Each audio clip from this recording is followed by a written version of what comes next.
अवधूत चिंतन श्री गुरुदेव दत्त. नमस्कार बघतो.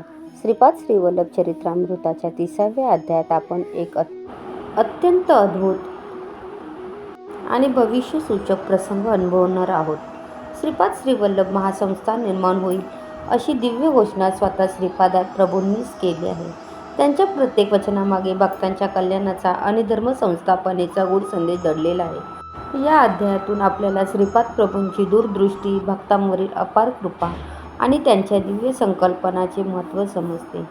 चला तर मग श्रद्धा आणि भक्तिभावाने ऐकूया श्रीपाद श्री वल्लभ चरित्रामृत अध्याय 30. श्रीपाद राजम शरणम प्रपद्ये. अध्याय 30. श्रीपाद श्री वल्लभ महासंस्थान निर्माण होईल असे श्रीपाद प्रभूंनीच सांगितले. नाथ संप्रदायामध्ये जीव 64 शाबर तंत्राचा उपयोग करून परमेश्वराशी तादात्म्य पावतो आणि आपला उद्धार करून घेतो. नाथ संप्रदायाचे आदिगुरु श्री दत्तात्रय भगवानच आहेत. आपणासमोर बसलेले श्रीपाद श्री वल्लभ हे साक्षात दत्तात्रयच आहेत.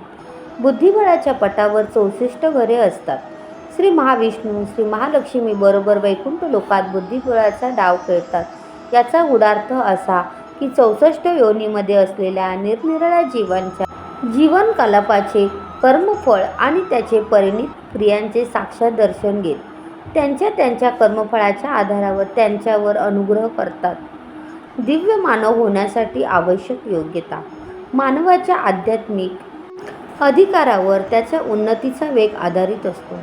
प्रत्येक जीवाची दिव्यात्मा होण्याची आकांक्षा असते. या मार्गाने वाटचाल करण्यासाठी योग्य पद्धती, मंत्रजप, यंत्रयागादी कर्म, धर्मकार्य संपन्न करणे इत्यादी पद्धतीचा अवलंब करून शरीरातील आत्मज्योती प्रकाशमय करावी. या प्रकाशावर नाडीशुद्ध अवलंबून असते. नाडीशुद्धीच्या स्तरावर अनुसरून मानवास निरनिराळ्या शारीरिक, मानसिक, आध्यात्मिक शक्तीची प्राप्ती होते. त्या शक्तीचा विकास झाला म्हणजे साधकाने केलेल्या धार्मिक कर्मांना अनुसरून त्यांना देवानुग्रह प्राप्त होतो.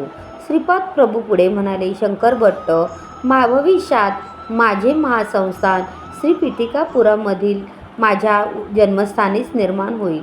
श्री पीठिकापूर, शांबलापूर आणि वायसपूर, अग्रहार हे तिन्ही मिळून एक महानगर होईल. माझ्या देवस्थानाचे दर्शन घेण्यास येणाऱ्या भक्तांची मुंग्यांप्रमाणे रीघ लागेल. कलियुगात अनेक आश्चर्य घडतील. वशिष्ठ महामुनींचा अंश घेऊन जन्मास आलेला एक साधक श्रीपाद श्री वल्लभ संस्थानाचा पुजारी नेमला जाईल. त्याच्याबरोबर मी किती दिव्यलीला करेन याचा अंतच नाही. क्षणोक्षणी दिव्यलीला आणि दिव्य विनोद हे चालतच राहतील. असे बोलून श्रीपाद प्रभूंनी मंद हास्य केले. ते पाहण्यास सहस्रावधी जन्मसुद्धा अपुरेच पडतील.